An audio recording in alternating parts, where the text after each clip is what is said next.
Welcome to another budget cooking adventure. Today, I'm diving into the delicious world of Vietnamese cuisine with two fantastic recipes, a mouth-watering banh mi sandwich and a satisfying banh mi inspired bowl.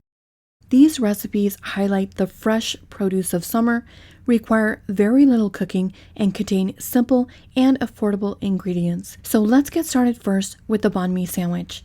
Banh mi literally means bread in Vietnamese and refers to this French-style baguette, which was introduced to Vietnam when they fell under French colonial rule. I'm always so fascinated with the history of food, and this story was especially interesting. You see, Vietnam doesn't produce any wheat, and so bread was never a part of the Vietnamese diet.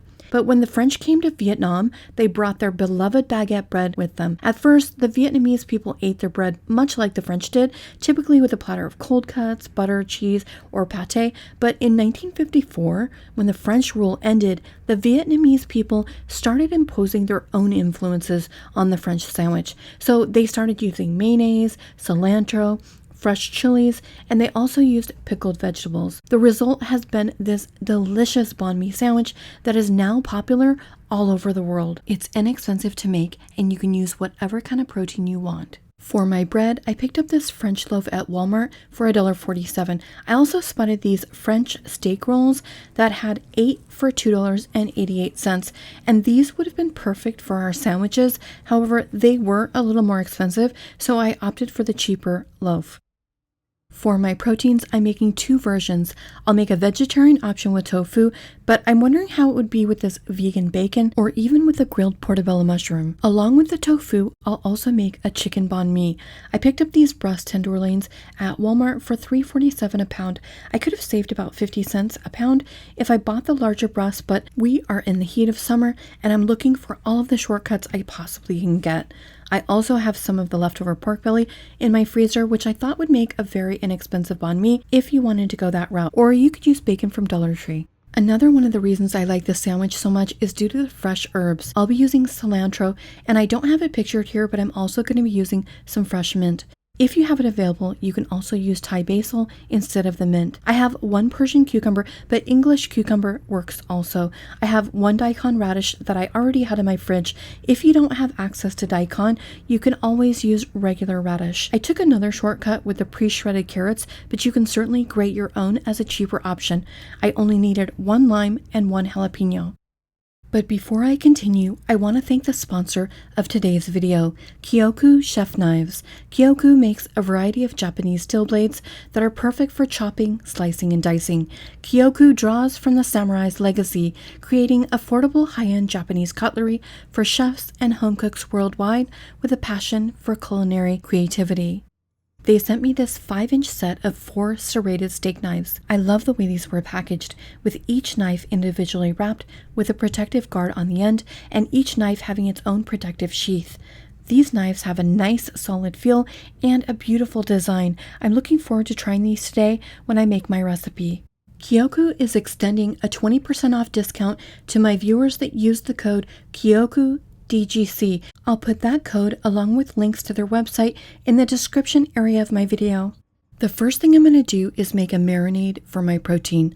I'll be using soy sauce, sugar, lime, ginger, garlic powder, and a little olive oil. I'll also add a small amount of Sriracha hot sauce, but if you don't have that, it'll be just fine without it. I just happen to have these little packets. You can also add any other kind of hot sauce here and it'll work. I'm making a small amount of this marinade. This will be enough for 2 servings.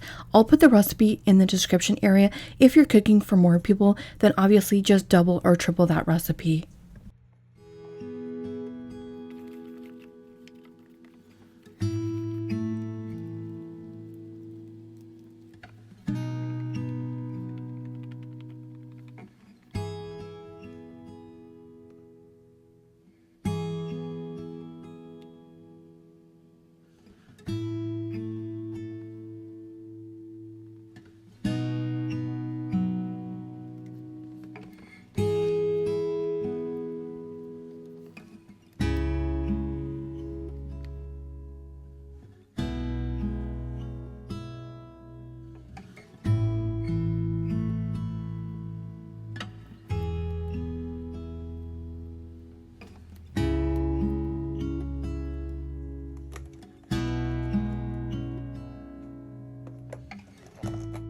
I'm using daikon radish because I already had it, but I do think this would be fine with just carrots. Some cooks add the sugar and salt and a little bit of vinegar directly to the veggies instead of using water and dissolving the sugar before pouring over the veggies.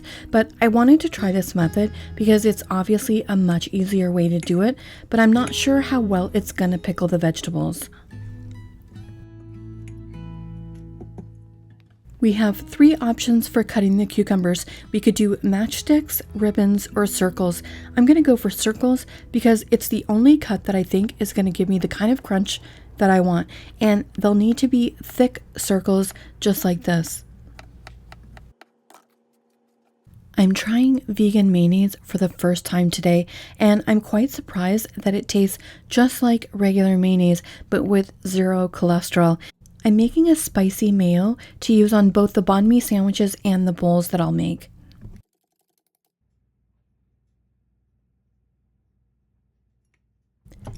This is delicious.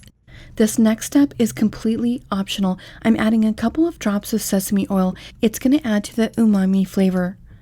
I tasted it afterwards, and honestly, I wasn't sure whether I liked it better with it or without it, but I wanted to brighten the flavor up again, so I added a little bit more of the lime juice, and then it tasted perfect to me. I would be curious whether you guys like it better with the sesame oil or without it.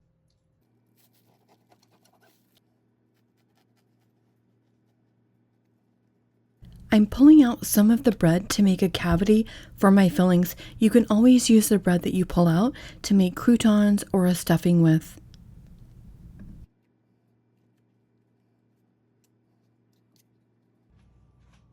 I use my George Foreman grill to cook the marinated tofu and chicken breast, and I drain the pickled vegetables and slice the chicken into bite-sized pieces. And now we're ready to assemble our sandwiches. First, I'll use the spicy mayo mix, and then traditionally Maggi seasoning is used to add some additional umami to the sandwich, but I don't have any, so I'm going to use low sodium soy sauce instead.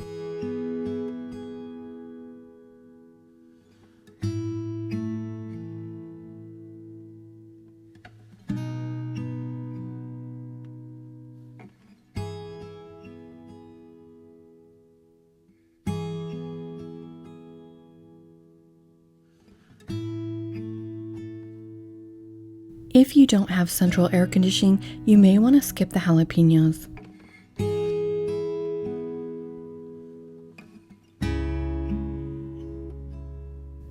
Okay, let's try it. The first thing I notice is that delicious spicy mayo. That stuff is amazing. And then I can taste the freshness of the cilantro and the mint and the crunchiness of those pickled veggies.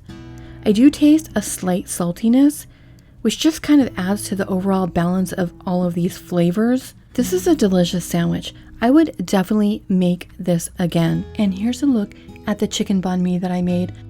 My son really liked this. I also made banh mi inspired bowls with the same ingredients, and instead of bread, I used rice. One of the best ways to save money on food is to use your ingredients in several meals. Plus, it cuts down on work because everything's already cut up from the first meal. I think using boneless chicken thighs or pork would be really great in these recipes because it would add a little fat into the dish and it would be less expensive. You could either serve the spicy mayo on the side or you can drizzle it over the top like this. And then I just garnished it with some black sesame seeds to make it look pretty. And when I tried this, I was shocked at how delicious this was. In fact, I liked it even better than the banh mi sandwich. This is a refreshing summer meal I would definitely make again. That's it, guys. I hope you liked this video. My apologies for not getting a video out last week, but I'm dealing with the heat right now and no central air. I looked back over the amount of videos I usually release about this time, and it's always less than normal, and I'm sure it's because of the heat. So please do just bear with me as I get through this time. And I know many of you are also dealing with the same thing. Thanks so much, friends, and I'll see you next time.